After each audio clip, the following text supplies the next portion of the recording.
안녕하세요, 여러분. 하이볼 코리아입니다. 오늘은 정말 놀라운 소식을 가지고 왔습니다. 지금 전 세계 반도체 업계가 발칵 뒤집어졌어요. 삼성전자가 또다시 세계를 경악시켰습니다. 이번 주인공은 바로 글로벌 데이터 센터 CPU 시장의 절대 강자 IBM입니다. 그런데 IBM이 자신들의 차세대 핵심 서버칩 파워11을 누구에게 맡겼을까요? 바로 삼성전자입니다. 여러분, 이게 얼마나 충격적인 일인지 아시나요? IBM은 전 세계 데이터 센터 CPU 시장에서 인텔, AMD, 엔비디아와 함께 톱5 안에 드는 절대 강자예요.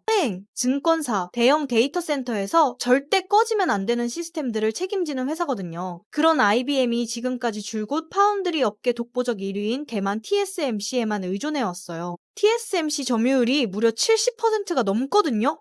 그런데 이번에는 완전히 다른 선택을 했습니다. 이게 단순한 계약 하나가 아니에요. 이건 글로벌 파운드리 판도를 뒤바꿀 수 있는 게임 체인저거든요? 생각해보세요. 70%대 7%의 압도적 격차에서 삼성이 IBM이라는 거대한 고객을 TSMC로부터 빼앗아온 거예요. 마치 프리미어리그에서 뛰던 월드클래스 선수가 K리그로 이적을 결정한 것 같은 충격이죠. 해외 언론들도 난리가 났어요. TSMC 또 팽당했다. 삼성전자, IBM CPU 독점 수주. 이런 헤드라인이 쏟아져 나오고 있거든요. 그런데 여기서 끝이 아니에요. 삼성이 올해만 해도 테슬라 22조 원, 애플 이미지 센서, 닌텐도 스위치2에 이어서 IBM까지 글로벌 빅테크들이 줄줄이 삼성을 선택하고 있어요. 자, 도대체 무슨 일이 일어나고 있는 걸까요? IBM은 왜 수십 년간 믿어온 TSMC를 버리고 삼성을 택했을까요? 삼성에게 도대체 어떤 비밀 무기가 있는 건지 지금부터 그 충격적인 진실을 파헤쳐 보겠습니다.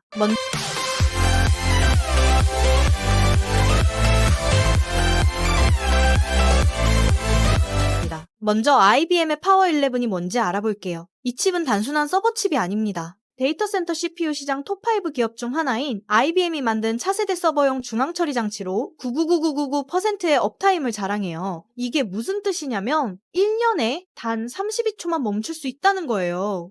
은행, 통신망, 항공, 교통, 관제 같은 미션 크리티컬 시스템에서 사용되는데 시스템이 멈추면 큰 피해가 발생하는 곳들이죠. 그래서 IBM은 이 칩을 IBM 파워 플랫폼 역사상 가장 복원력이 뛰어난 서버용 칩이라고 자신있게 말하고 있어요. 그런데 왜 IBM이 파운드리 업계 1위인 TSMC 대신 삼성을 선택했을까요? 여기에는 세 가지 핵심 이유가 있어요. 첫 번째, 삼성의 세계 최초 EUV 7나노 기술. 삼성전자는 2018년 세계 최초로 EUV 극자외선 기술을 상업용 7나노 공정에 적용했어요. 이 세븐 LPP 공정은 정말 혁신적이에요. 기존 대비 성능을 23% 향상시키고 전력 소비는 45%나 줄였거든요. EUV 기술이 뭐가 그리 대단하냐고요? 기존 방식은 복잡한 멀티 패터닝이 필요했는데 EUV는 한 번의 노광으로 끝나요. 마스크 수도 20% 줄어들고 공정도 훨씬 간단해졌죠. 이건 제조 시간과 비용을 크게 절약할 수 있다는 뜻이에요. 두 번째, 성숙 공정에서의 압도적 수율. TSMC가 3나노, 2나노 같은 최첨단 공정에만 집중하는 동안 삼성은 7나노, 8나노 같은 성숙 공정에서 수율을 70에서 80%까지 끌어올렸어요. 이게 정말 중요한 포인트예요. 수율이 높다는 건 불량품이 적다는 뜻이고 그만큼 비용이 절약된다는 거거든요.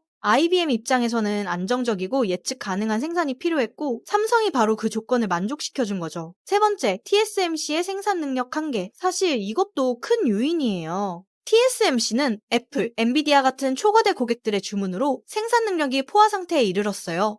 카운터포인트 리서치에 따르면 TSMC의 3나노 공정은 양산 후 사상 최단 기간인 5개 분기 만에 가동률 100%에 도달했다고 해요. 그러니까 IBM 같은 고객에게는 여유가 없었던 거죠. 반면 삼성은 테슬라 22조 원 계약에 이어 추가 고객을 적극적으로 유치하고 있었거든요. 삼성이 이번 수주를 따낸 건 우연이 아니에요. 기술력에서 확실한 차별화를 이뤄냈거든요. 삼성은 2000년대부터 EUV 연구 개발을 시작했어요. 그리고 2018년 세계 최초로 EUV 기반 7나노 공정을 상용화했죠. 이건 정말 대단한 성과예요. TSMC도 인텔도 못한 걸 삼성이 해낸 거거든요. IBM과 함께 적용한 이 점, ODISC 집적 시스템 칩, 아키텍처 패키징도 주목할 점이에요. 여러 개의 칩을 하나의 패키지 안에 집적해서 데이터 전송 속도를 크게 향상시키는 기술이에요. 이건 첨단 패키징 기술까지 제공할 수 있다는 게 삼성의 강점이죠. 삼성은 2022년 세계 최초로 GAA 게이트 All-Around 기반 3나노 공정을 양산했어요. 채널의 4개 면을 게이트가 둘러싸는 차세대 트랜지스터 구조로 기존 핀팻보다 훨씬 우수한 성능을 보여줘요. 5나노 대비 전력 45% 절감, 성능 23% 향상, 면적 16% 축소를 달성했거든요. 이번 IBM 수주가 삼성에게 얼마나 큰 의미인지 숫자로 보여드릴게요. 트렌드포스에 따르면 삼성 파운드리는 올해 2분기 매출이 31억 6천만 달러, 약 4조 4,200억 원을 기록했어요. 글로벌 점유율은 7.3%로 전분기 대비 9.2% 증가했죠. 하지만 70.2%를 차지한 TSMC와는 여전히 큰 격차가 있어요. 자, 이제 정말 중요한 부분인데요. IBM 수주 규모는 계약 상대방의 경영상 비밀 유지 요청으로 공개되지 않았어요. 하지만 업계 전문가들과 증권사 애널리스트들은 최소 수십억 달러, 하나로 수조 원 규모로 추정하고 있어요. 그런데 여러분, 정말 소름 돋는 건 이게 시작에 불과하다는 점이에요. 삼성은 이미 테슬라로부터 22조 8천억 원 규모의 대형 계약을 체결했고, 애플의 이미지 센서 수주, 닌텐도의 차세대 스위치2 메인칩 수주까지 연이어 따냈거든요. KB증권은 내년 퀄컴, 엔비디아, IBM 등 주요 고객 매출이 10조 원에 달할 것으로 전망했어요. 삼성의 2025년 수주 대박 행진을 보세요. 테슬라 충격. 올해 7월 삼성전자가 테슬라로부터 22조 8천억 원 규모의 파운드리 계약을 체결했다고 공시했어요. 이건 삼성전자 연간 매출의 약 7.6%에 해당하는 어마어마한 규모예요. 테슬라의 차세대 AI6 칩을 2033년까지 생산하는 계약이거든요. 그런데 재미있는 건 테슬라도 원래는 TSMC 고객이었어요. AI6부터는 완전히 삼성으로 넘어온 거예요. 왜일까요? TSMC의 생산 능력이 한계에 달했기 때문이에요. 애플의 복귀, 8월에는 더 놀라운 소식이 터졌어요. 애플이 삼성에게 이미지 센서 수주를 줬다는 거예요. 이게 얼마나 대단한 일인지 아시나요? 애플의 삼성 파운드리 발주는 거의 10년 만이거든요. 애플은 그동안 TSMC만 고집해왔어요. 그런 애플이 다시 삼성을 찾은 이유는 미국 텍사스 오스틴 팹에서 생산한다는 조건으로 계약이 성사됐다고 해요. 빨리 미국 내 생산을 원하는 애플의 니즈와 삼성의 미국 팹 확장 전략이 딱 맞아 떨어진 거죠. 닌텐도의 선택. 블룸버그가 보도한 바에 따르면 닌텐도도 차세대 게이밍 기기 스위치2의 메인 칩을 삼성 8나노 공정으로 생산한다고 해요. 닌텐도도 과거에는 TSMC를 사용했었거든요. 블룸버그는 이를 삼성전자에게 중요한 승리라고 평가했어요. KB증권이 내놓은 분석 보고서를 보면 정말 놀라워요. 내년에 퀄컴, 엔비디아, IBM 등 삼성 파운드리의 주요 고객 매출이 10조 원에 달할 것으로 전망했거든요. 전체 비메모리 시스템, LSI 더하기 파운드리 분야 매출은 27.2조 원, 영업이익은 3.6조 원으로 전년 대비 큰 폭 증가하며 사상 최대 실적을 기록할 것으로 내다봤어요. 더 놀라운 건 이런 분석도 나오고 있어요. NH투자증권은 삼성전자가 IBM 외에도 독일의 A기업 그리고 다수의 중국 팹리스 기업들로부터 수주를 받았다고 밝혔어요. 특히 중국 기업들은 자국의 SMIC 중국 최대 파운드리보다 삼성을 선호하고 있다고 해요. SMIC의 7나노 이하 공정이 수율과 성능 면에서 불안정하기 때문이라는 거죠. 더욱 흥미진진한 건 AMD와 소니가 삼성의 2나노 공정 사용을 적극 검토하고 있다는 소식이에요. 소니의 차세대 플레이스테이션 포터블에 들어갈 AMD 칩을 삼성 2나노로 생산할 가능성이 크다는 거예요. 심지어 퀄컴도 다시 돌아올 수 있다는 전망이 나와요.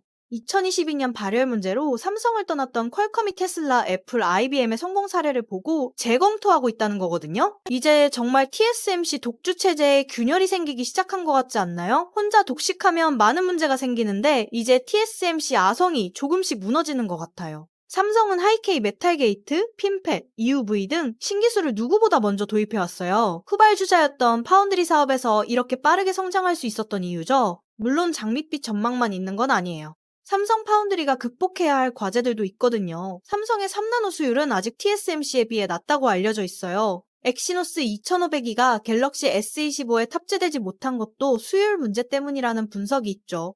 하지만 테슬라, IBM 같은 대형 고객들이 삼성을 선택한 건 성숙 공정에서는 충분히 안정적인 수율을 확보했다는 증거예요. 현재 삼성 파운드리의 매출 상당 부분이 자사 시스템 LSI 사업부 수주에 의존하고 있어요. 하지만 이번 IBM 수주를 비롯해 테슬라, 애플, 닌텐도 등 외부 고객이 늘어나면서 포트폴리오가 다양해지고 있어요. 2025년 하반기 2나노 양산을 앞두고 있는 삼성에게는 또 다른 기회가 있어요. AMD와 소니가 삼성의 2나노 공정을 검토하고 있다는 소식도 들려오고 있거든요. TSMC의 생산 능력 한계로 대안을 찾는 고객들에게 삼성이 좋은 선택지가 될 수 있어요. 이번 성과는 단순히 삼성 한 회사의 성공이 아니에요. K반도체 전체의 위상을 높이는 일이거든요. 미국과 중국의 반도체 패권 경쟁이 치열한 가운데 우리나라가 파운드리 분야에서 확실한 존재감을 보여준 거예요. 메모리 반도체뿐만 아니라 시스템 반도체에서도 글로벌 리더십을 확보해가고 있죠. 삼성전자는 2030년까지 파운드리 등 시스템 반도체 분야에 13.3조 원을 투자하겠다고 밝혔어요. 이런 대규모 투자는 수많은 고급 일자리를 창출할 거예요. IBM 같은 글로벌 기업들이 삼성을 파트너로 선택한다는 건 우리나라가 글로벌 반도체 밸류체인에서 핵심적인 역할을 하고 있다는 뜻이에요. 이는 국가 경쟁력 향상에도 크게 기여할 거예요. 지금까지 삼성전자의 IBM 파워 11 수주 성공 스토리를 알아봤는데요. 정말 대단하지 않나요? 세계 최초 EUV 7나노 기술, 70에서 80% 성숙 공정 수율, 그리고 TSMC의 생산 능력 한계라는 기회를 놓치지 않고 잡아낸 삼성의 전략이 빛을 발한 순간이었어요. 이번 IBM 수주는 단순한 계약 하나가 아니라 삼성 파운드리가 본격적으로 TSMC와 경쟁할 수 있는 기술력과 신뢰성을 확보했다는 증명이에요. 테슬라 22조 원 계약, 애플 이미지 센서, 닌텐도 스위치2에 이어 IBM까지 글로벌 빅테크들이 삼성을 선택하고 있거든요. 2025년 하반기 2나노 양상과 함께 삼성 파운드리가 어떤 새로운 도약을 보여줄지 정말 기대되네요. K 반도체의 위상이 더욱 높아지는 모습을 지켜보는 것만으로도 가슴이 뿌듯해져요. 여러분은 이번 삼성의 IBM 수주에 대해 어떻게 생각하시나요? 댓글로 의견을 남겨주시고 구독과 좋아요도 잊지 마세요. 다음에도 더 재미있는 K테크 소식으로 찾아뵐게요. 감사합니다.